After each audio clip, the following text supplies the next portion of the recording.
சுந்தரேசனை இங்கே போ அங்கே போ இங்கேருந்து திருச்செந்தூர் போ இங்கேருந்து சென்னைக்கு போ அப்படின்னு அலைக்கழிச்சது வந்து மயிலாடுதுறையில் குற்றங்கள் பரவலாக நடக்கட்டும், அதன் மூலம் வருமானம் சம்பாதிப்பவர்கள் சம்பாதித்துக் கொள்ளட்டும்ங்கிற இன்டென்ஷன் தான் காரணமா, உள்நோக்கம் தான் காரணமா? இப்போ இதுக்கு நீங்கள் சொல்கிறத நான் வந்து மறுக்கவில்லை அல்லது ஏற்கவும் இல்லை. ஆனால் இவர் சஸ்பெண்ட் பண்ண அடுத்த நாள்லேருந்து நியூஸ் பேப்பரில் என்ன எழுதுறாங்கன்னா, பிடபிள்யூஎஸ் அதாவது மதுவிலக்கு பிரிவினுடைய டிஎஸ்பி வந்து சஸ்பெண்ட் ஆகிட்டதுனால கேட்க ஆள் இல்லை என்று என்ன பிராந்தியை வந்து பிராந்தி விஸ்கி போன்றவர்களெல்லாம் வந்து 24 மணி நேரமே வந்து விற்க ஆரம்பிச்சிட்டாங்க. அங்கங்கே வந்து கள்ளச்சந்தையில் வந்து பிராந்தி பியர்லாம் விற்க ஆரம்பிச்சிட்டாங்க. அது இல்லாமல் வந்து கஞ்சா போன்ற போதைப் பொருட்களும் வந்து புழக்கத்தில் ஆராய் ஓடுகிறது அந்த மாவட்டத்தில். யாருமே கேட்பாரற்று கிடக்கிறது என்று சொல்கிறார்கள். இவரை வந்து அடிக்கடி பந்தோபஸ்து அனுப்பிட்டா கூட, இப்போ நம்ம வந்து போதைப் பொருள் தடுப்பு அப்படிங்கிறது வந்து ஒரே ஒரு நாள் தேவையில்லாமல் வந்து விஷ சாராயம் குடித்து 40 பேர் செத்துட்டா சஸ்பெண்ட் பண்ண வேண்டிய ஆள் யார்? சுந்தரேசன் தான்.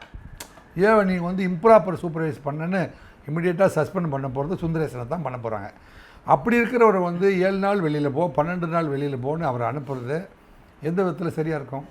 அனுப்பிட்டா யார் வந்து பாதுகாப்பு பண்ணுறது? அப்படின்னா மயிலாடுதுறையில் கள்ளக்குறிச்சி மாதிரியும் விழுப்புரம் மாதிரியும் ஒரு கள்ளசாராய மரணம் நடப்பதற்கான நிறைய சாத்தியக்கூறுகள் இருக்குது அப்படிங்கிறத மட்டும் புரிஞ்சு கொள்ள முடியுது.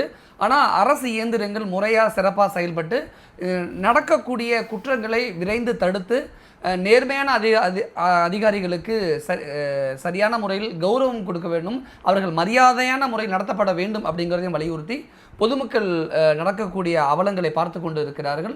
அரசு ரொம்ப நாளைக்கு மௌனமாக இருந்து வேடிக்கை பார்த்து கொண்டு இருக்க முடியாது அப்படிங்கிறத உங்களுக்கு பதிலாக ஒன்று சொல்லி படிச்சிருவோம். தமிழக முதல்வர் வந்து காவல்துறைக்கு அமைச்சராக நீங்கள் இருக்கீங்க.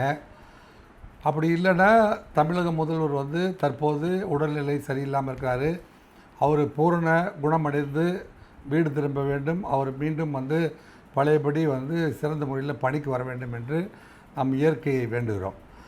இப்போ வந்து துணை முதல்வருக்கு என்னுடைய வேண்டுகோள் என்னவென்றால், இந்திய சிஸ்டத்தில் வந்து காவலர் நலம் காப்பதற்காக ஏடிஜிபி வெல்ஃபேர் அப்படின்னு ஒருத்தர் இருக்கிறாரு.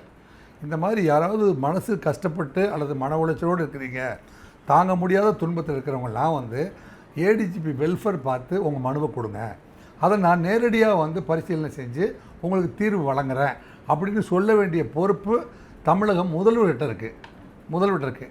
இந்த மாதிரி ஒரு சின்ன ஆல்ட்ரேஷன் பண்ணிட்டீங்கன்னா தமிழக காவல்துறைக்கு நற்பெயர் வந்துடும். இந்த மாதிரியான பிரபலத்தெல்லாம் வந்து சால்வ் பண்ணிடலாம் அப்படிங்கிறத வந்து நான் தெரிவித்துக்கொள்ள கடமைப்பட்டிருக்கின்றேன்.